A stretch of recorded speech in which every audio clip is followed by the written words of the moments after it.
Konnichiwa. It's a wonderful, wonderful opportunity to be here with all of you today. Excellencies and ladies and gentlemen, I'm so pleased to be here as the Director General of the International Organization of Migration to address the International Forum on the Acceptance of Foreign Nationals and their integration into Japan. For almost 20 years, IOM has been so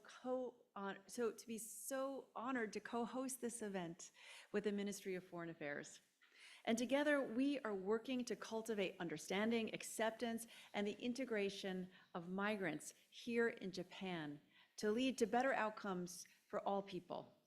So thank you, State Minister for Foreign Affairs, Mr. Suge Yoshifumi, for giving us the opportunity to join you today at this most important forum.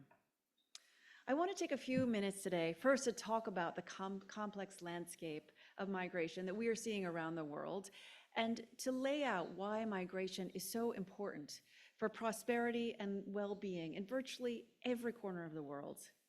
And then I'll focus on this year's theme, support for learning and career development of foreign children, one that matches so well with IOM's strategic priorities and our effort, together with all of you here in the room and online, to make migration work for all. People often forget that migration is as old as human history itself. And throughout civilization, people have migrated in search of better lives, whether they're fleeing conflict or persecution, whether they're fleeing poverty. And today, migration is more multifaceted and complex than ever before. We're witnessing unprecedented migration driven by globalization, economic disparities, climate change, and political instability. We estimate that today there are over 281 million international migrants globally. That's about 3.6% of the total global population. And in today's diverse environment, the movement of people has profound implications for both the hosting and the sending countries. There is not a corner of the globe that is not impacted by migration today. And away from the media headlines, most migration is geographically connected, and it's directly related to work. In fact, for those who leave their country of origin, most migrants are staying in their region. For example, if we look here in this region of Asia Pacific, over 40% of the world's international migrants are Asian, but over half of them are living in another Asian country. We see the same phenomenon play out in Africa and Latin America. Around the world today, about 170 million people are migrant workers, and nearly 87% of them are working in upper middle income or high income countries. Now, the macroeconomic and demographic forces are driving most of this migration. In fact, what we're seeing is that migration is increasingly connected to the shortage of workers in key industries like healthcare and agriculture.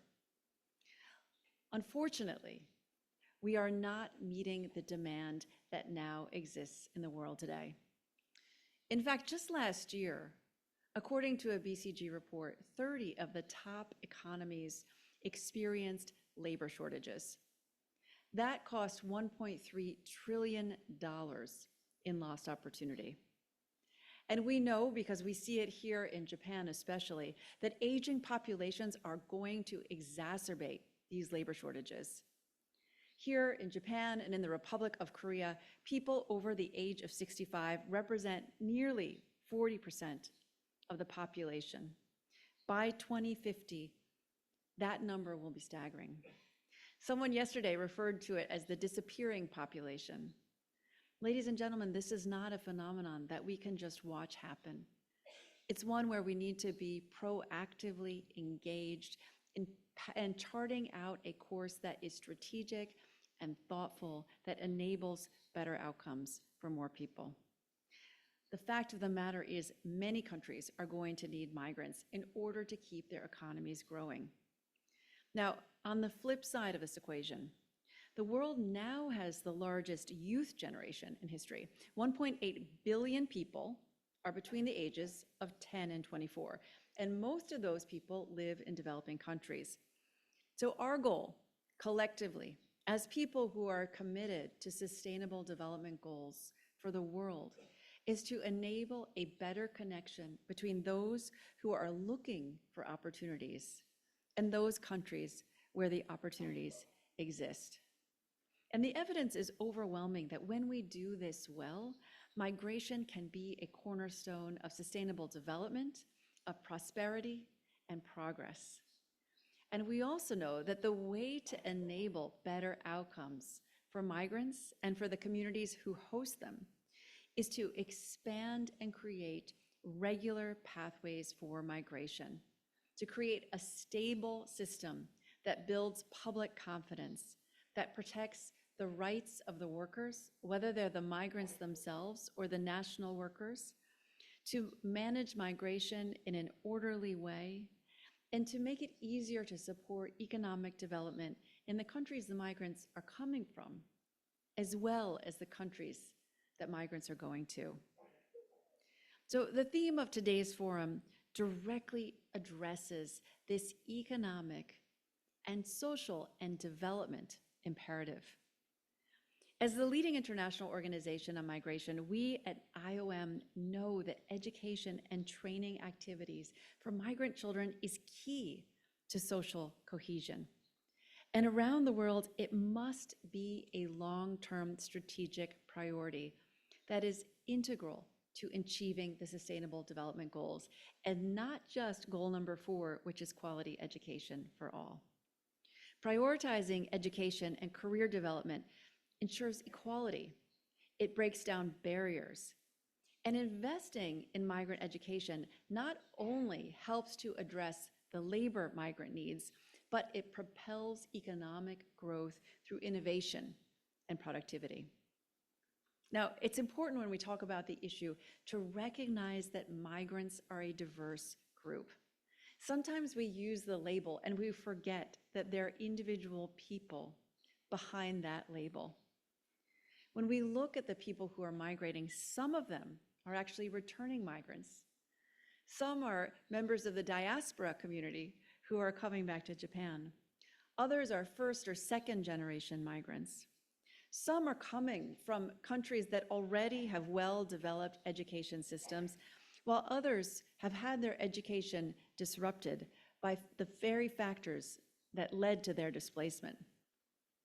We also know that some migrants are coming specifically because they want to study, while others are migrating to accompany their families.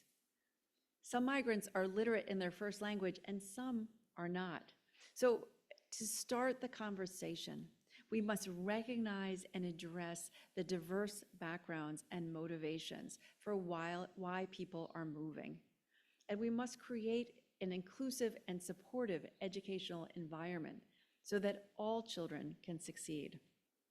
Now, you all know, and I know we have some teachers, some educators in the audience, both here in the room and online, that new migrant students are often facing specific challenges when they get to their new school system. It's not just the new language, although that's often difficult, especially in a place like Japan. And I say that after trying to master a few phrases over the last week. But there's a new culture. There's a new challenge of building relationships. And it's all within a deeply unfamiliar educational environment. And we know that many of the children who are migrating are already facing economic or socioeconomic hardships, which will limit their access to educational resources, extracurricular activities, or career development opportunities. And sometimes their parents are facing their own challenges and getting involved in their children's education. In fact, we often see the child as being the bridge between the parent and the school, rather than the parent being the one who's able to play that role. So that means that when we talk about creating an inclusive environment, we're not just talking about the child or the student herself. We're talking about engaging with the family. We also know that immigrant students can face discrimination based on cultural differences, ethnicity, immigration status, color, religion, background. And we see a direct correlation between that kind of discrimination or feeling of otherness that can create a negative impact on their mental health and well-being, and ultimately on their academic performance.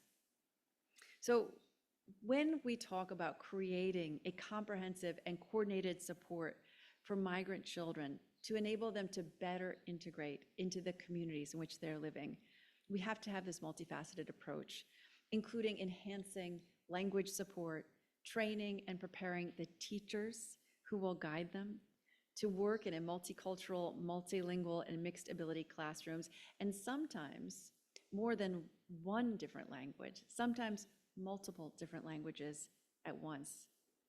And as I said, it needs to be a whole of society approach that emphasizes engagement with the migrant families, the children, the schools, the teachers, the community organizations, as well as the government itself. Over the 70 years of our history working on migration, we have developed significant experience around the world in helping migrant children to get into and stay in school so that they can keep learning. For example, our missions in the countries that are bordering Ukraine are actively supporting displaced Ukrainian children and their access to education, as well as their integration in national education systems. We're helping with enrollment, we're helping teachers with language training, we're working with local partners to provide counseling, mentoring, language support, and the goal is to help children enter and integrate into a new school so they can continue their education. But the example of Ukraine also highlights attention for many of these students because they often have one foot in one world and another foot in their other worlds. And being able to hold the two in one little person's body can often create its own challenges. So having the awareness as the educators, as the government actors, as the community support persons is critical to successful integration. I know here in Japan, you have some direct experience with the work that IOM can do to help migrant children. From 2009 to 2015, after the Lehman shock financial crisis, we provided comprehensive long-term support to migrant students through funding from the Ministry of Education, Culture, Sports, Science, and Technology. And as part of this work, it wasn't just IOM, it wasn't just the government, it was work with local education boards, the school corporations, the social welfare service corporations, creating a space for out-of-school migrant children to study, to learn, and to communicate. The end goal was to make it easier for migrant children to transition to formal schools. Now, we saw in COVID how being absent from school and just using online resources deprives children of the cultural awareness, the tools that they need to ultimately integrate. So the goal is not to have separate but parallel systems. The goal is to have enhanced engagement with children so that they can become part of the mainstream system. In that project, we worked with over 9,000 migrant children and their families, but I think more importantly was to raise awareness in the communities where the children were living, of the challenges that those children were facing in Japan. And as a result of this work, local networks and resources began to develop organically to help migrant children, to facilitate their social integration. And these networks and the resources were critical in the wake of the COVID-19 pandemic. Now, the research shows overwhelmingly that investing in the education of migrants, especially first-generation migrants, will pay off. It is an upfront cost of time, of political will, of resources.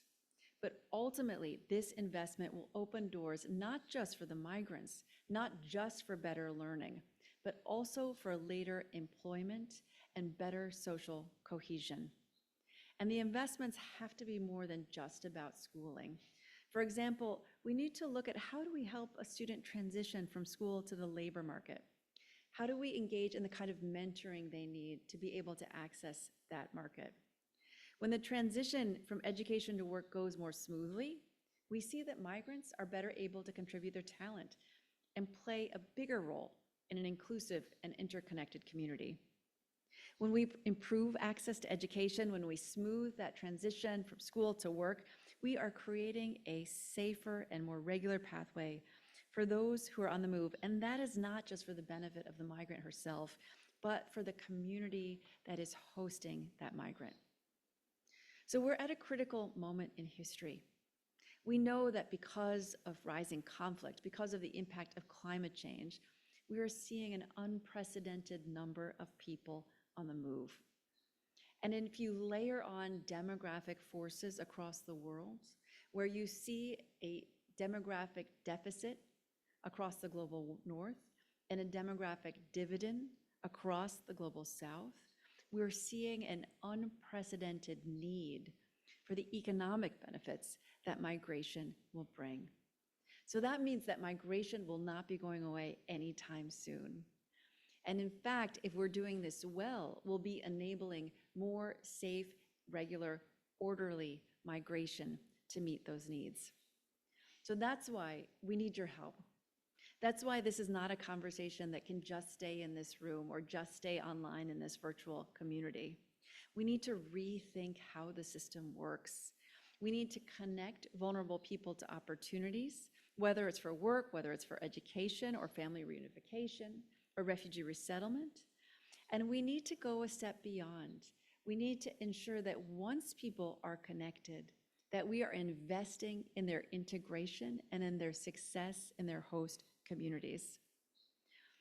So please be assured that IOM will stand with you on this journey that we are going to be taking for the next several years into the future. We are deeply grateful to the government of Japan, to those of you who are leaders within this room, for those of you who are advocates for more inclusive migration practices. And we're looking forward to the conversation today to exchange knowledge, to exchange information and best practices, but most importantly, to build a system that works for more people, not just for the migrant herself, not just for the company that employs her, not just for the economy of Japan, not just for the children of migrants, but a system that works for all people, that ultimately creates a better place for all people to live and makes migration work for all. So thank you very much for the time that you're going to spend on the issue today and for our partnership moving forward.